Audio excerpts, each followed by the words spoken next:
going to share something with you. That might put me in a very negative light, yeah. Relationships are not my forte. See if someone grabbed up my wife or something, completely different ballgame. I'll walk away from here, and this has been like a therapy session.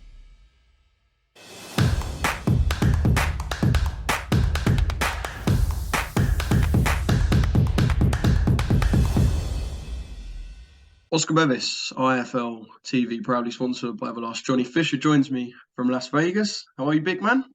Good, thanks, Oscar. How are you, mate? All good? I'm good, mate. Good to see you. I am massively envious of you right now. How has it been, all in all, so far? It's brilliant to be out here in the training facilities and stuff, but it's not as exciting as you think. It's just a good place to come and train and be disciplined. And I know you've got all of the stuff you can go on a strip and get involved in, but it's like a military exercise when you come out here. Train, spar, eat, sleep. Maybe go to the win for a little bit, because I do love the win, as my dad loves the win as well, Big John, and have a little walk around. But that's as exciting as it gets. Yeah, to be fair, I said envious. I probably wouldn't be envious of the sort of stuff you are doing. Can we quickly jump into the meaty stuff, by the way? I don't know how long you've got, right, but I want to jump into yourself and Chris Lovejoy going head to head. A little bit unexpected. I can't tell if you're friends or enemies or both. A bit of both, really. As soon as you get in them ropes, he's my enemy. But we didn't plan on this. It just sort of, he was in the win, he was staying there, and Shane said, "Why don't we just start a little face off at the Boxing Voice?" And we done it in the win, and it was good. A few people like to watch it, and people want to see that fight. So why not try and build it a little bit? A lot of people were saying, "Oh, I thought you was fighting Lovejoy when I announced this fight." Like, people just need to read the poster where it said face off for the first time, you know. But it's good. It builds up a little bit of attention. He's got a big mouth, and he has got 21 knockouts on his record, so he can definitely punch. Yeah, well, we'll have a little chat later about kind of the possibility of that. Back to the training stuff. Obviously, Joe trains out there with Ishmael Salas. I see you working on some fundamentals in the gym. Yeah. How does that work? Because each trainer has their own way of doing things, and obviously Mark is your main man. So what's the kind of dynamic like, and do Mark and Ishmael keep in touch, or kind of how does that all work?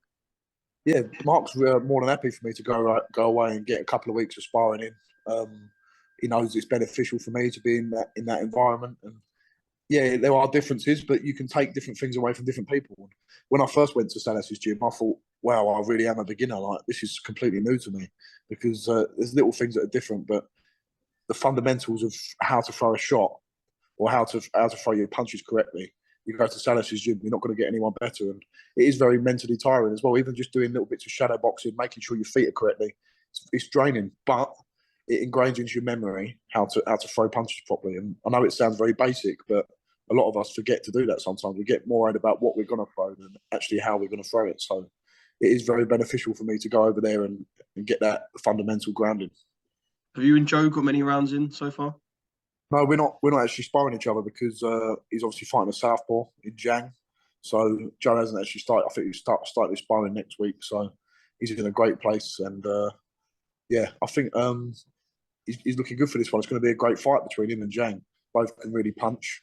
But I think Joe will wear him down as it gets to rounds 5, 6, 7 and onwards. I know that sounds really stupid, but if you're fighting a southpaw, will you purely spar southpaws? Like, is there kind of not really much to gain to spar in an orthodox? Yeah, you definitely will be sparring predominantly southpaws. There might be the odd time where you are sparring, getting some regular sparring in just for some round fitness or just to get in the flow of sparring again. But yeah, if you're sparring a southpaw, if you're fighting a southpaw, you want to be sparring southpaws predominantly, because it is different. It is different. The more you think about it, and the more the setup is completely different than what you've got to do when you're sparring a southpaw and fighting a southpaw. Yeah.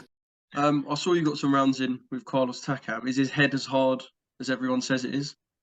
He's tough, and he keeps coming forward. It's a good sort of pressure style. And he's quite sharp as well. Like, he'll wing him over the top and he'll come to the body. So you've got to be on your game. I'm about to spar him in about an hour or so now. So yeah, it's beneficial to get that sparring in, because the guy I've got is going to come forward a little bit as well, and he's not on the same level as Carlos Takam, so it's good preparation. Well, let's talk about that. Liverpool for you, a man with a winning record.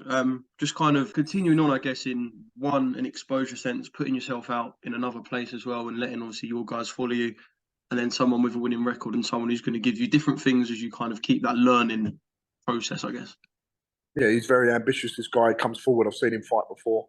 he definitely has a go, but that's what I prefer. If you think back to the Michael Riesinger fight in Sheffield, someone who threw hammer and tongue at me, and I ended up tuning him in 2 rounds because he came forward. So it's so much more exciting for people to watch something like that as well, instead of someone who's quite negative. Listen, there'll be a time and a place when you're going to fight negative people, but it's so much better for the fans and for my development if I'm going to have someone who's going to stick it on me and I'm going to have to think about a few things, you know? Yeah. One thing that I said to you at the start I want to talk about, this is kind of a bit of a grapevine thing. Chris Lovejoy at Romford Dogs. Now you've kind of had the head-to-head. Yeah. Maybe. We spoke about that with Eddie a couple of weeks ago, and he said he'd love to do a Chris Lovejoy versus Johnny Fisher on the next gen card. Stage it at the Romford Dogs, get a few stands put up in there. That would be hilarious. But it's just all talking at the minute. But if Eddie can make that happen, we'll have a little Romford Dogs day out, Fisher versus Lovejoy. Man, that would be a serious treat. I know obviously you sat down with Eddie, was it last night? Did you plan kind of for the year ahead, or was it just kind of a friendly chat, just chatting non-boxing? I don't know. Just a little friendly chat, really. He said he's in Vegas, he had a meeting, and then had to fly home. I didn't have any Chinese, don't worry. I wasn't eating Chinese because I trained them just shortly after. But yeah, just about getting ready for Liverpool. Talking about the shows coming up with Lee Wood. That's going to be a great show, Wood versus Lara. And just a general chat. We're trying to set up that Lovejoy fight as well. I know Lovejoy's got a couple of fights. He's got an exhibition and he's got an actual fight as well. So we'll see how that plays out. And hopefully we'll get him in the summer. That's what we're basically chatting about. But Eddie's a good guy and I get on with him. He's from the same area as me. We know the same places. We talk about the same things. So easy to get on with, you know? Yeah, good stuff. Obviously, you mentioned about Joe and Joyce-Zhang. Yeah. We saw him, well, arguably in many people's eyes, beat Filip Hrgović. So this is kind of no walkover for Joe. And I guess he's in that situation where there's something that he's waiting for with the Usyk Fury winner, but he can't just go and have a one-round knockover job. Yeah, and I saw an interview Joe done the other day, and he said that there's no easy fights when you get to this level. And Joyce-Zhang is by no means an easy fight. I think for 3 or 4 rounds, he's going to be very, very dangerous because he can definitely whack.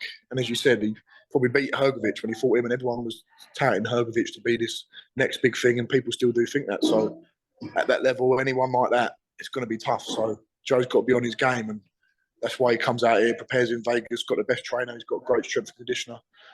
So when is it? April, isn't it? So he's just starting to gear into proper fight mode now. So it's going to be a tough one, but an exciting one because they both come forward, they both punch, and I don't think it's going to go past 7 or 8 rounds, if I'm being honest.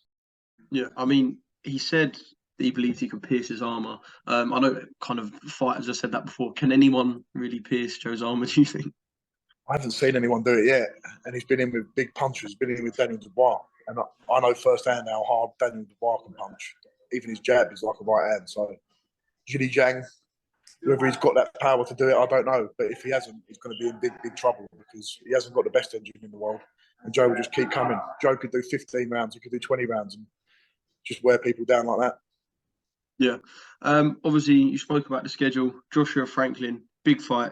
How do you kind of see that fight? Again, kind of one where arguably in some eyes you got Franklin beating Dillian Whyte. I know we're kind of gearing towards Joshua Whyte in the summer, perhaps. Some people kind of expected more as a fight from Joshua, but not a bad fight at all, I kind of say. No, not at all. As you said, Franklin gave a very good account of himself back at Wembley Arena against Dillian Whyte, and it's not an easy fight for Joshua. Could have had like someone even lower down the pecking order, really, and I don't think it would have been too out of the ordinary. But Joshua, people like to knock Joshua, but listen, he's just fought Usyk twice in a row, who's arguably the pound-for-pound best.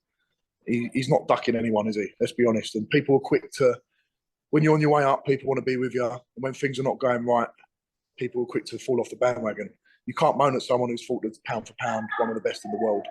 And now he's fighting Jermaine Franklin, who arguably beat Dillian Whyte. So he's not going anywhere below them top 10 sort of heavyweight crops. So fair play to Joshua, and I hope he gets the win because he's been a big inspiration to a lot of us boxers coming through. Yeah. In terms of Joshua, do you feel like after the 2 Usyk defeats, I feel like people think he's more vulnerable. Do you think that, or do you think you can kind of look at it in the sense that he kind of just got beaten by Usyk? Like, is Joshua actually more vulnerable after them 2 defeats?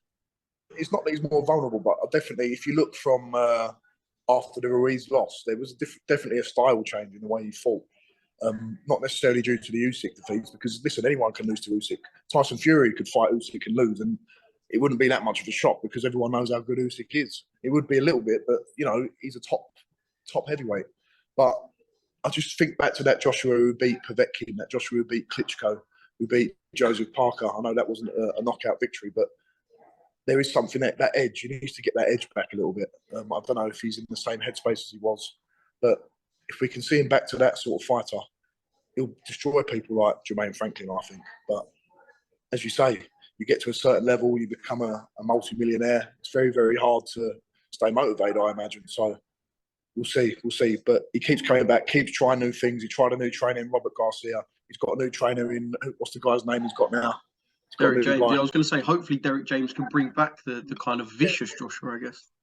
That's what I mean. So it's just psychologically in boxing, it's the biggest part. In any sport, being mentally astute is the biggest part. So hopefully he can get his brain in the right place for this. Not saying it wasn't in the right place, but if he gets it in the right place, he's got the athletic ability and the power to do damage to Jermaine Franklin.